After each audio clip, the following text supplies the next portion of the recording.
So ganito ka din ba magluto ng adobo? So tara, luto tayo. Yan po nga pala yung gagamitin natin. 3 peraso lang yan. Biyatin lang natin ng saktong laki. Pagkatapos nating magayat yung mga karne, ating hugasan. Prepare na natin nga pala yung bawang sibuyas. Nagamit tayo ng blender dito para walang tapon. Sa mahal ba naman ng mga bilihin ngayon eh. At least makakain mo na din. Sustansya pa, di ba? Sa pagpapalambot, lagyan lang natin ng bawang, paminta, chili powder, tapos yung tubig, asin. Salang natin. Takpan natin.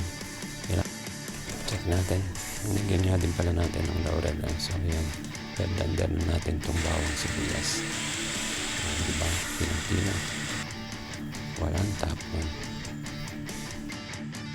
So after ilang minuto, yan na ang ating baboy. Medyo malambot na. Okay na yan. Set aside muna natin. Isa na tayo yung bawang sibuyas na ating blender. Lagyan na natin yung baboy.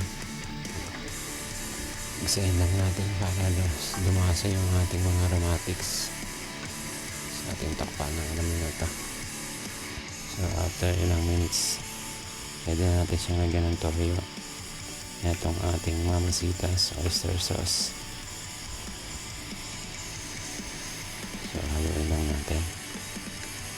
And then lagyan natin konting asukal para mag-balance yung lasa niya. Takpan natin. Padagay na natin itong ating 3 sili pampadagdag ng aroma sa ating mga niluluto. Siyempre. Narihin natin mga ilang minuto. So ayan na. Higa na siya. Naglalangis na. Ay ano pa. Ay handa na ang bahaw. So ito na. Aking own version ng adobo. Sana nagustuhan mo. Maraming salamat.